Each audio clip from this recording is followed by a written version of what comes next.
ate mo. Tama na yan.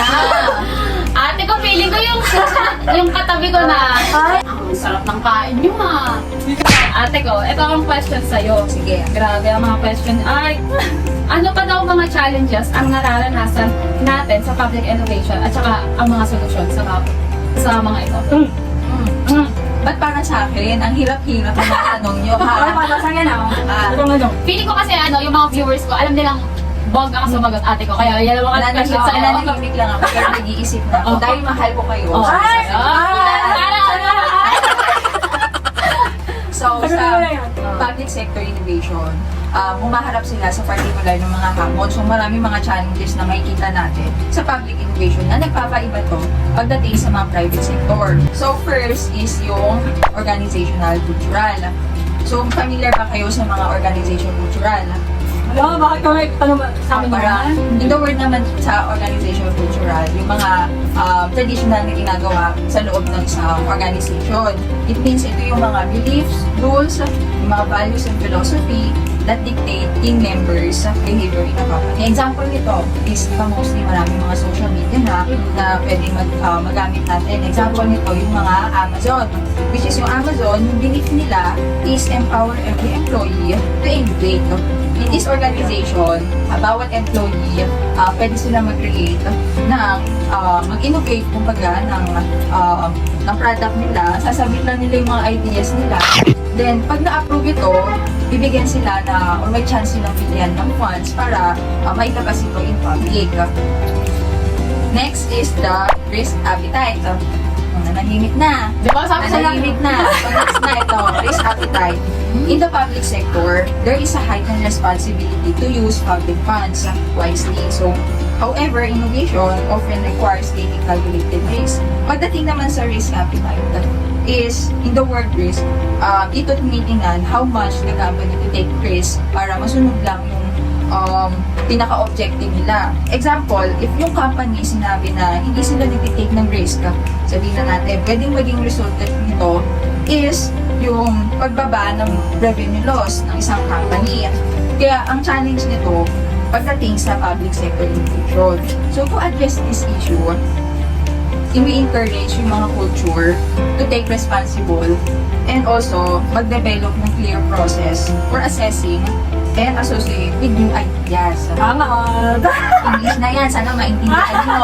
So then, yung last na challenges is yung political philosophy.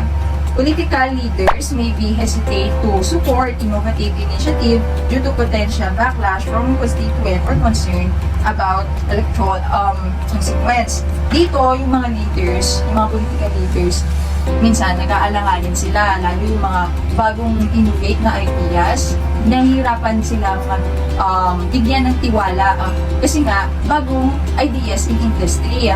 Kaya napaka-challenges siyempre nito pagdating sa public sector.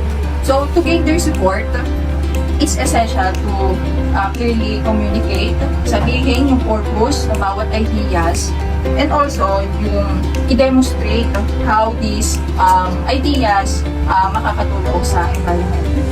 Tulad lang. Tulad lang yun. So, ayoko na ng tanong. May isa pa ba? Ay, meron Gusto nyo pa ba? Gusto Meron pa. pa. Last na to slide. Meron pa. Meron pa.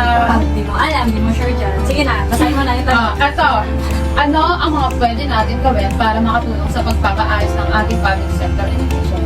So first, siyempre, establish clear vision and mission. Napaka-importante nito pagdating sa isang organization. To get started, you can do this establishing a clear vision mission that uma-align sa organization mo, siyempre.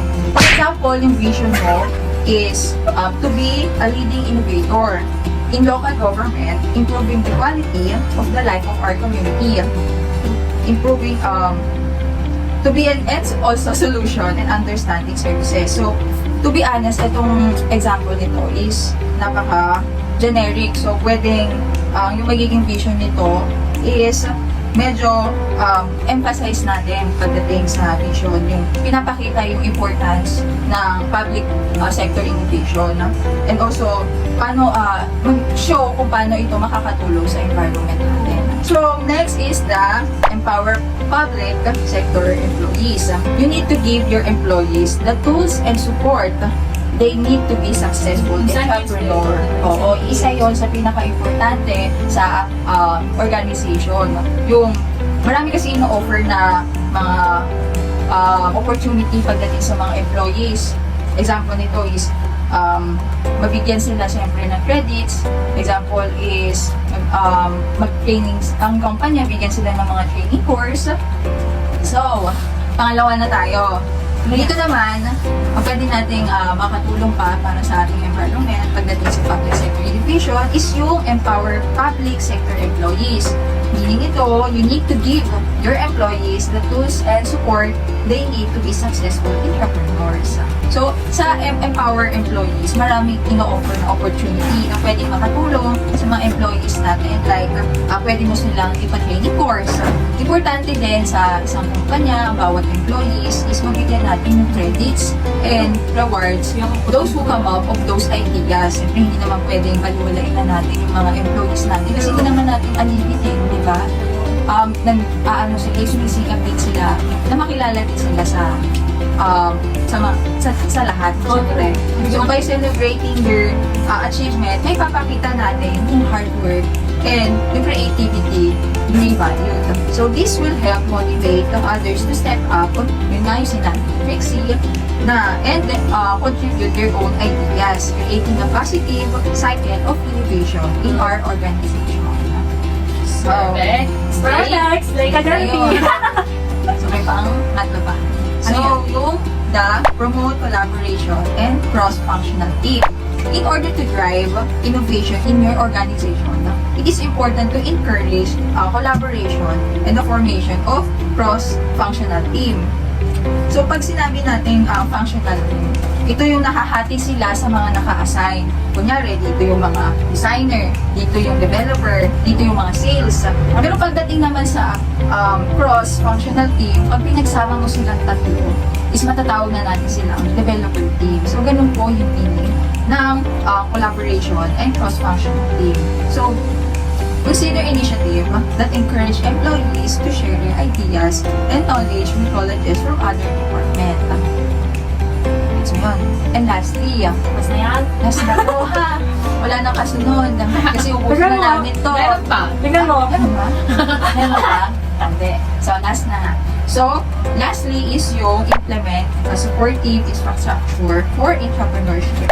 To nurture public sector innovation in your organization, it's essential to have supportive infrastructure in place. So, dito involves yung pag-create ng space pagdating sa kumpanya.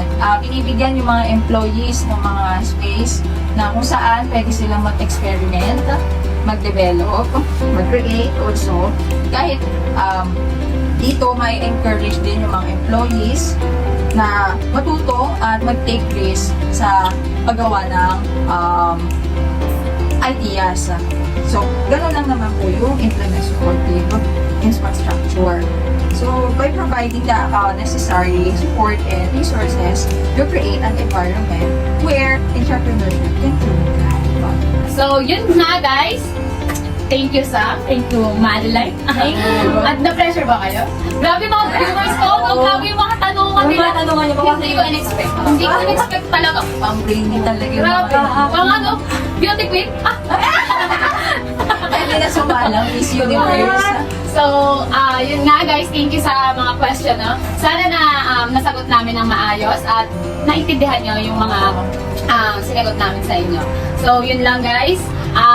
Subscribe to my channel. Please like, share, and comment. At sa kanila din YouTube channel, kay Sam at pati kay Madeline. Yun lang guys. Bye! Sa inyo na lang pa.